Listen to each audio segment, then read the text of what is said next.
Assalamu alaikum. Dear students, welcome in the lecture number 8 of computer networks. Dear students, we are studying about the error detection and error correction techniques. Okay? We have seen that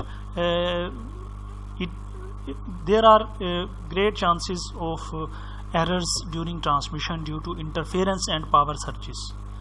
ठीक है, तो इसके लिए हमने देखा था तो कि हमारे पास कोई ऐसा मैकेनिज्म होना चाहिए कि जिसकी मदद से हम ट्रांसमिशन एरर्स को डिटेक्ट कर सकें and we must have some algorithms to correct these errors.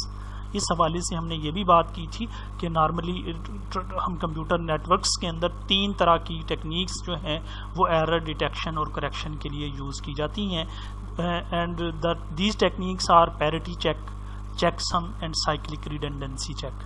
In the previous lecture we talked about the parity checking method. ठीक है, तो हमने वहाँ पे एग्जाम्पल की मदद से बड़े अच्छे तरीके से ये देखा था कि parity checking can detect single bit errors. ठीक है, अगर even number of bits change हो जाती हैं ड्यूरिंग ट्रांसमिशन तो parity checking method will fail. ठीक है, so what is the solution then we have to use some alternative techniques. ठीक है, अब जब अल्टरनेटिव टेक्निक की हम बात करते हैं तो उसमें हमें कोई भी मेथड देखने से पहले काफ़ी सारी चीज़ों का ख्याल रखना पड़ता है। देखिए, ये जितनी भी पैरिटी बिट मेथड है या बाकी जो मेथड्स एल्गोरिदम्स हैं they create overhead in the transmission. Extra bits हम ऐड कर रहे होते हैं, एक्स्ट्रा बिट्स के अंदर कोई इंफॉर्मेशन नहीं होती। They carry extra bits can carry only information about errors happening of the error. ठीक है, तो इसके अंदर कोई एक्स्ट्रा बिट्स ऐड नहीं होती। तो देखें, किसी भी मेथड को चूज करते हुए हमें तीन चीज़ों का ख्याल करना पड़ता है कि कितनी एक्स्ट्रा बिट्स ये मेथड इंट्रोड्यूस करवा रहा है ट्रांसमिशन के अंदर। ठीक है, जो एल्गोरिदम फिर कैलकुलेशन जिसकी मदद से की जाती है, ठीक है, वो एल्गोरिदम जो यूज़ होता है for adding these extra bits, उस एल्गोरिदम की कॉम्प्लेक्सिटी क्या है and what is the efficiency of that algorithm, कि ये कितने परसेंट एरर्स को, कितनी बिट्स एरर्स को ये कैलकुलेट कर सकता है। ठीक है, तो इन चीज़ों का हमें ख्याल करना पड़ता है, इन सारे पैरामीटर्स को हम मद्देनज़र रखते हैं।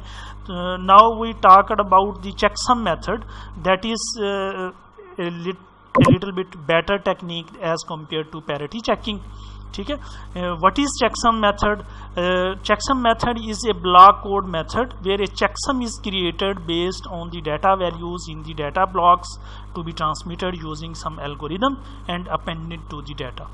हम करते क्या हैं, हमारे पास जो ब्लॉक्स ऑफ डाटा फ्रेम्स जो होते हैं ट्रांसमिशन के लिए, जो जिन फ्रेम्स को हम ट्रांसमिट करना चाह रहे होते हैं, उन ब्लॉक्स को, उन फ्रेम्स को यूज़ करते हुए एक चेकसम क्रिएट करते हैं। ठीक है, क्या करते हैं, एक चेकसम कैलकुलेट करते हैं और फिर उस चेकसम को हम उन फ्रेम्स के साथ, जो डाटा हम ट्रांसमिशन कर रहे हैं ना जिन फ्रेम्स को, उन फ्रेम्स के साथ उस चेकसम को ऐड करके ट्रांसमिट कर देते हैं टूवर्ड्स रिसीवर।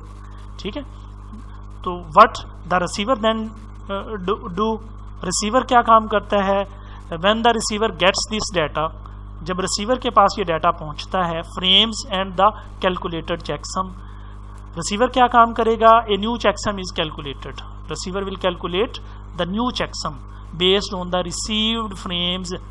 ठीक है, and compared with the existing checksum, ये जो उसको रिसीव हुई थी ना फ्रेम्स और चेकसम, उनकी मदद से वो एक नया चेकसम की कैलकुलेट करेगा उसी एल्गोरिदम की मदद से जो सेंडर ने यूज़ किया था, और इसको कंपेयर करेगा एग्जिस्टिंग चेकसम के साथ, वो चेकसम जो ऑलरेडी ट्रांसमीटर ने इसको बता दिया था कि ये चेकसम है। ठीक है, अगर दोनों चेकसम मैच हो गए, calculated checksum and the checksum available at the receiver side, तो फिर it's mean transmission is successful, there is no error in the transmission. ठीक है, एरर, कोई भी एरर ट्रांसमिशन में नहीं होगा। अगर मिसमैच हो गया तो इसका it's mean there is some error in the transmission. ठीक है, अब हम अगर देखें इसको स्टेप बाय स्टेप, अगर हम इसकी बात करें error detection bye checksum, checksum जो है वो सेंडर साइड पे क्या होता है, रिसीवर एंड पे क्या काम हो रहा होता है, तो इन पॉइंट्स को अगर हम देखें, for error detection bye checksum data is divided into fixed size frames और सर्किट्स। अगर हम चेकसम मेथड की मदद से एरर को डिटेक्ट करना चाहते हैं तो वो डाटा जिसको हम ट्रांसमिट करना चाह रहे होते हैं, उस डाटा को हम फिक्स साइज ब्लॉक्स के अंदर, फ्रेम्स के अंदर डिवाइड कर लेते हैं। ठीक है, जब फिक्स साइज फ्रेम्स के अंदर हम डिवाइड कर लेते हैं तो फिर क्या होता है, द सेंडर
पास एक सेंडर है जो ये 4 फ्रेम्स को सेंड करना चाहता है। Each frame is of 8 bits.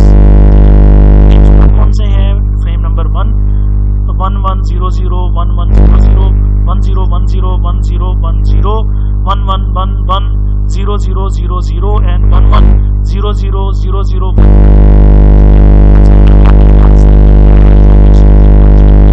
arithmetic. ठीक है, while adding two numbers using ones complement arithmetic, if there is a carry over, it is added to the sum. ठीक है, ऐड करते हुए अगर हमारे पास कोई कैरी आता है तो उसको भी हम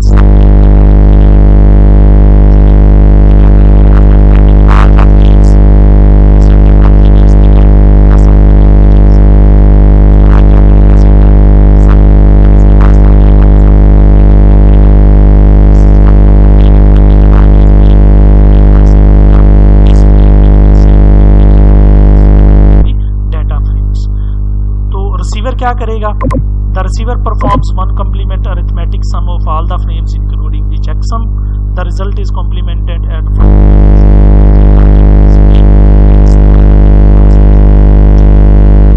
पूरे मेथड को ये देखिए, ये जो फ्रेम ऊपर हमने सेंटर साइड पे हम क्या कर रहे हैं, फ्रेम नंबर 1 और फ्रेम नंबर 2 को ऐड किया। ये हमारे पास इंफॉर्मेशन आ गई। 1 इज कैरी ओवर, जो कैरी ओवर आया था उसको भी हमने इस पार्शियल सम के अंदर ऐड कर दिया।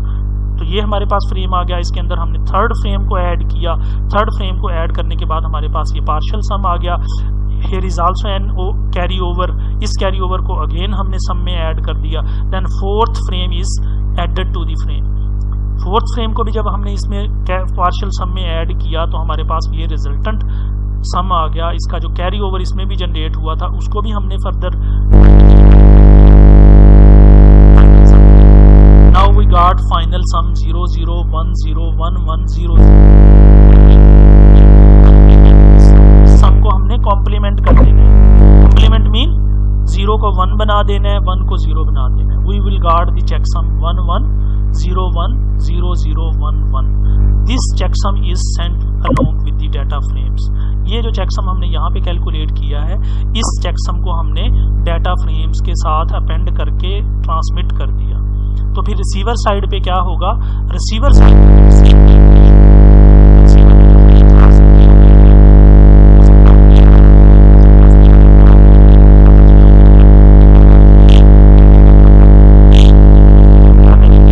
उसी तरीके से फ्रेम्स को ऐड अप करेंगे। कैरी ओवर को भी सम में ऐड करते जाएंगे। ये पार्शियल सम आ गया, फोर्थ फ्रेम, इसको हमने इसमें ऐड अप कर दिया।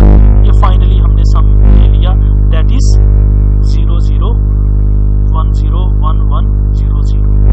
इसका हमने चेकसम कैलकुलेट जो चेकसम वो वाला चेकसम हमने इस सम के अंदर ऐड कर दिया 11010011। जब ये सम के अंदर ये चेकसम हमने ऐड किया,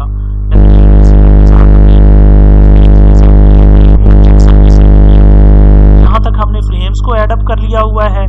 और यहाँ पे जो फोर्थ फ्रेम था जिसमें चेकसम मौजूद था, उस चेकसम को भी हमने इसके अंदर ऐड किया तो हमारे पास फाइनल सम आ गया।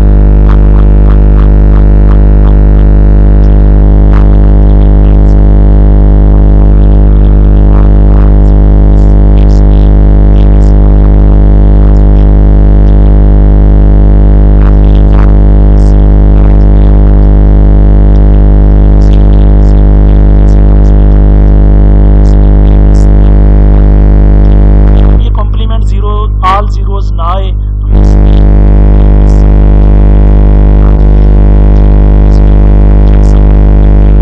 hopefully you will got an idea about checksum method. In the next lecture we will see